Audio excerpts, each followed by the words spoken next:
السلام عليكم، كي دايرين؟ بخير؟ لاباس عليكم؟ اموركم هانيه؟ مرحبا بكم في مطبخكم شيماء الغربويه. اليوم ان شاء الله غادي نوجد معكم واحد الفخيدات بالبطاطا في الفران، كيجيو زوينين وكتجي المريقه ديالهم مدغمره. ما تنسوش تدعموا القناه ديال اختكم شيماء، واللي ما مشتركش فيها يشترك. وشكرا لكم بزاف، الله يسهل عليكم كاملين يا ربي. بسم الله على بركه الله، نبداو بالصلاه والسلام على رسولنا الحبيب.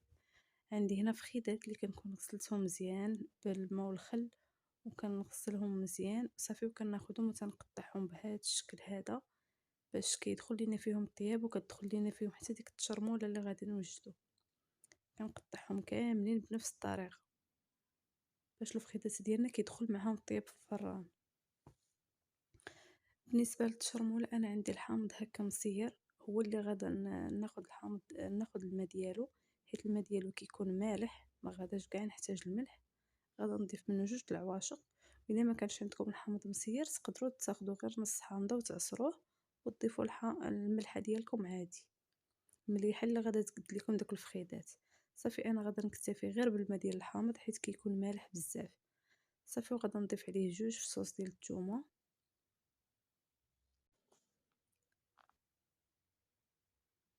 صافي من بعد ما حكيتهم بهذا الشكل كنضيف واحد 10 صغيره ديال التحميره وشويه سكينجبير وشويه الخرقوم وشويه البزار، وغادا نضيف واحد شويه ديال الصوص الصوجا.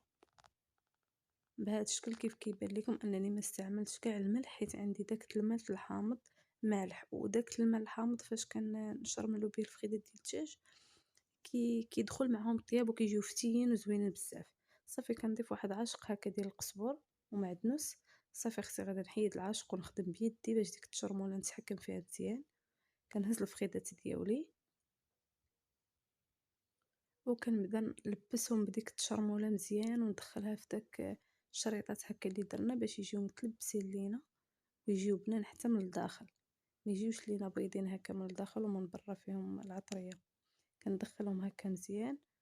وإلا كان عندكم الوقت من الافضل هاد الطريقه ديروها بالليل وتغطيوهم وتخليهم، عرفتوا راه كيجيو بنان كتدخل معاهم ديك التشرميله وكيجيو زوينين بزاف، بالاخص الا درتوهم بالماء ديال الحامض هكا مسير. صافي بهذا الشكل كيف ما كيبان لكم، يعني دخلت فيهم ديك التشرميله مزيان. غادا نخليهم على جنب حدايا، انا ما خليتهم لا ارتاحوا ولا حتى شي حاجه. كناخذ هكا واحد البطاطا هكا كبيره اولا 2 صغار وواحد نص ديال البصيله. بالنسبه لهاد البطاطا ما كنقطعوهاش غليظه بزاف وما تنقطعوهاش رقيقه، هكا متوسطه باش يدخل لينا الطياب فيها في الفران. صافي كناخذ المول اللي غادا ندخل الفران اولا الصينيه وكنقطع فيها داك نص بصيله جنيوحات هكا رقاق. انا راه ضفت غير شويه البصله كيف كيبان لكم، كنقطعها هكا جنيوحات صغار وكنديرها هي الاولى بهذا الشكل. صافي غادي ناخذ دابا شي طبسيل غادا نهز فيه دوك الفخيدات ديال الدجاج باش ناخذ ديك التشرميله اللي غادا تبقى ليا نلبس فيها البطاطا.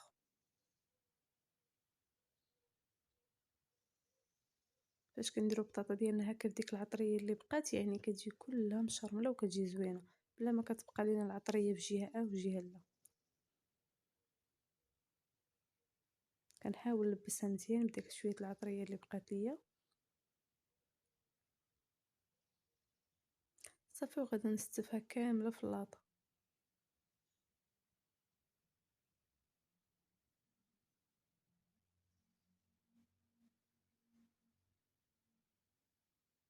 بهذا الشكل، وداك شويه العطريه اللي بقات لي هكا في البانيو كنضيف عليها واحد نص كاس ديال الماء، وكنضيفها انا تقطعت لي في التصوير واحد نص كاس ديال الماء وتنضيفها على الخضيره ديالنا. صافي كنستف الفخيدات بهذا الشكل.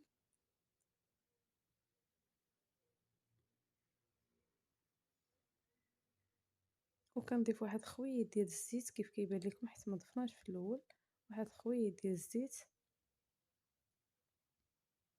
وغادا نضيف ليه واحد شويه الفلفله الوان، غير شويه من كل حاجه.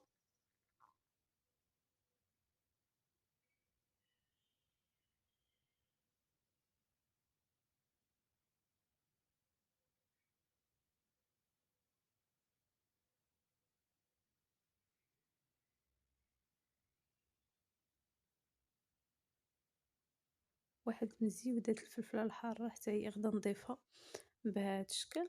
صافي وكيف كيبان لكم يعني راه ضفت هداك نص كاس ديال الماء حتى هو ضفتو، وكنضيف عليها واحد شوية د الزيتون. صافي وهاد طاوات الفران ديالنا واجدة وكتجي بنينة، صدقوني جربوها إلا كتجي بنينة. صافي كنغطيها بواحد كيغيط الزبدة هو الأول من الداخل